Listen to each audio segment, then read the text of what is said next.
Hey everyone, what's up, and welcome to another brand new movie review.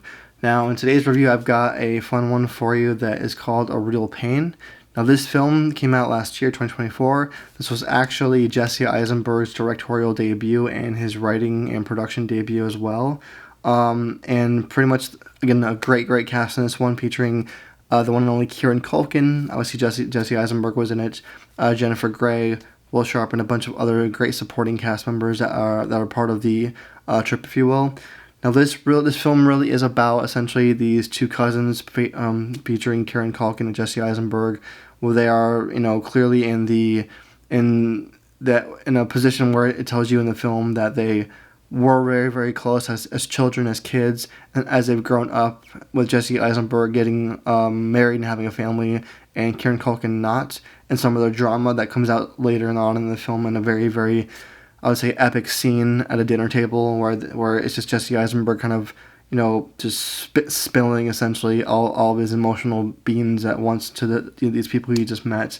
But basically the story itself is about how these two characters, Benji Kaplan and David Kaplan, again, they're cousins, that they do a tour. They go international to the country of Poland to honor their grandmother who did pass away, and just kind of the tensions of family history and with each other, and the emotionality that becomes with it all. And pretty much the movie starts and ends in the same place. It starts in the New York airport and ends in the same place as well. Just on their the two characters of played by, again, Kieran and Jesse, where they basically, it's pretty clear how they lead different lives, for sure, for one thing. And then just kind of their story just kicks off right there. They don't really show much. There's not much of a backstory. There is eventually, and they go into it in detail later on. But as far as the actual beginning of the film, not really much there. Just kind of kicks off with them going and doing that. And then you do learn how pretty much, like, Kieran Culkin, and I know he's extremely famous and known for his role in Succession, which on Max now, which I've never actually watched more than a few episodes of. It's hard for me to get into TVs or limited series like that. But it's kind of funny to me because he really kind of takes over the movie in a way, in his own way, and in some parts, which is part of my criticism of the film itself, is I don't really feel like I'm watching him act. I feel like I'm watching him kind of just be himself, but he's also in a role, so it's a little bit weird of a thing for that, which I'll explain later on in the review here. But yeah, basically they go to Poland on a sightseeing trip where they go to a concentration camp, so there's some definite heaviness to the film itself, as well. And then when they meet the tour group that they were with in the beginning of the film, they all kind of give their stories just quickly, essentially, on what they're there for and why they're doing this trip. And it's very clear that Jesse Eisenberg is also kind of a version of himself in this movie, which is both a good and a bad thing. It all depends on how you look at it, I guess. But basically, where they explain what they're there for and how they want to, they want to go to see their grandmother's hometown, which they've never been to, but they, because of how much she meant to them as well, and kind of just as the tour goes on of going through Poland and visiting stuff, and they have kind of some even like on tour, if you will, tension basically with even the tour guide, where Kieran Culkin kind of throws him down verbally a little bit of how he wants it to be a different tour than just being like tourist attraction kind of thing, where he wants it to be more different than that, more real. And you can kind of tell it's really obvious by his acting, like, for sure, but you can tell he's going through a very difficult time still, and just how it's really affected him. And Jesse Eisenberg is much more, introverted, but still trying to, keep it together. And you can tell that they handle things very differently emotionally. And then as the tour goes on in the film, and again, one of the things for me too is that this movie's only an hour and a half. It's pretty much like the shortest a movie can be, with it being an actual feature film. So that I feel like they had to kind of rush the actual film through the story a little bit, which is another criticism I have. But again, this movie only had a $3 million budget for everything, so they had to do I'm assuming a real short time of filming and getting it all done quickly as well for the budget that they had. But again, as the tour goes on in the film, it becomes more and more clear, just that they are having some family issues, and how they, are struggling to get through them, and then Kieran and Jesse both continuously fight a little bit as far as like in their own ways, I would say, just about how they're dealing with things.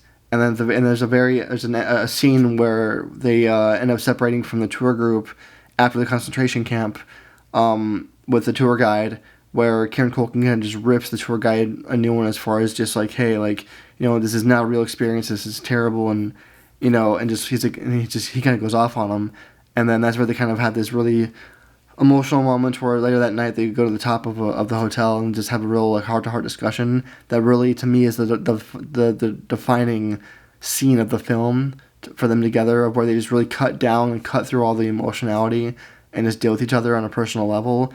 And it kind of just is the defining moment of the film, because pretty much right after that they visit their grandmother's home and they just have their moment there, and then they kind of just go home, and that's it in the film. So it's a I wanted to watch the movie because of the fact that I heard over and over and over again by a lot of critics that it's one of the better movies of the year from last year, and then I saw it, and I mean, again, my criticism would be that it's a little bit too short for what it is. I mean, it's an hour and a half long.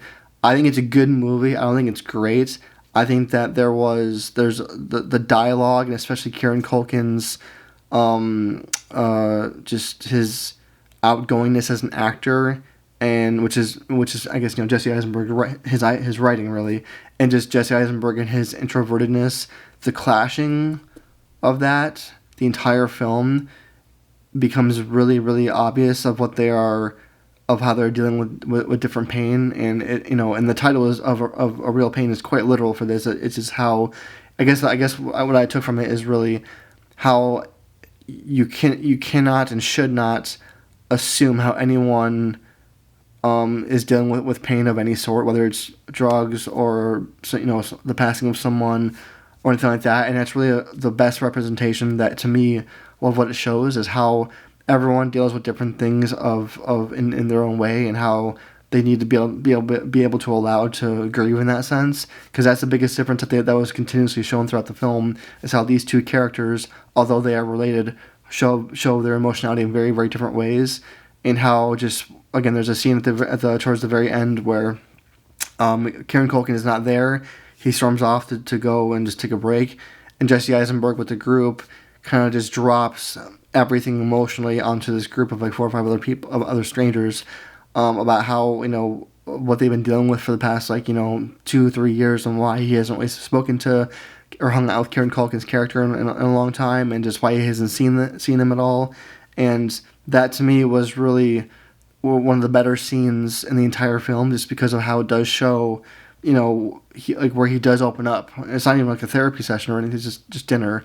But it really shows how far Jesse Eisenberg as an actor has come, because of how very clearly and obviously introverted he is, and how overwhelmingly self-hating he is, or self-loathing, I guess, as an actor he is. Because I've seen many interviews with him for many other roles over the years where he has that same kind of he's just the way he is in person, and he's very, very anxious, and just his ability to really cut through all that and still get grief out and get emotionality out in that one scene, to me, is one of the better ones for that role as well. And then Kieran Culkin, again, his acting skills are obviously up there. He can definitely do whatever he wants on screen. And my only criticism of his acting in this, because I do feel like there's a little bit on there, is just the fact that he kind of, to me, he is himself.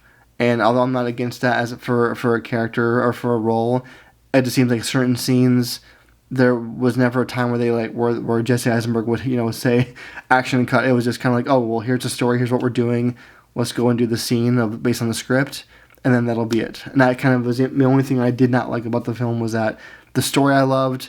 I did like the acting overall. I thought they were a little bit too much like themselves, but I guess that's kind of how roles are sometimes. There wasn't too much music at all in it really to speak of. Cinematography was pretty much what it was, as far as nothing was really super like it's not Dune, I'll put it that way, but still very well shot for that part. I did love that they went to the actual locations in the film. I think that's very, very important to mention too, because for a lot of these films where they go international, a lot you cannot fake that, you cannot shoot that in LA or in the US. If it's meant to be international, you need to go international to shoot on scene. So I think that was a very, very respectable, well done thing as well to actually go on scene and on location and shoot to get really into the actual characters as well. And as far as the supporting cast goes, they were just kind of there. There was not, in my opinion, too many standout roles in the supporting cast, really. They were just there to support Kieran and Jesse's characters and get and pull out in a very short period of time what they were there for and what the film was about. So again, solid movie. I would give it probably a 7 or 8 out of 10 on it personally. Let me know what you think about it in the comments as well, likes, dislikes, and then any other movies you'd like me to review as well. So if you enjoyed this video, please give it a like, and if you are new here and like what you see, definitely consider subscribing. Otherwise, I'll see you on the next video.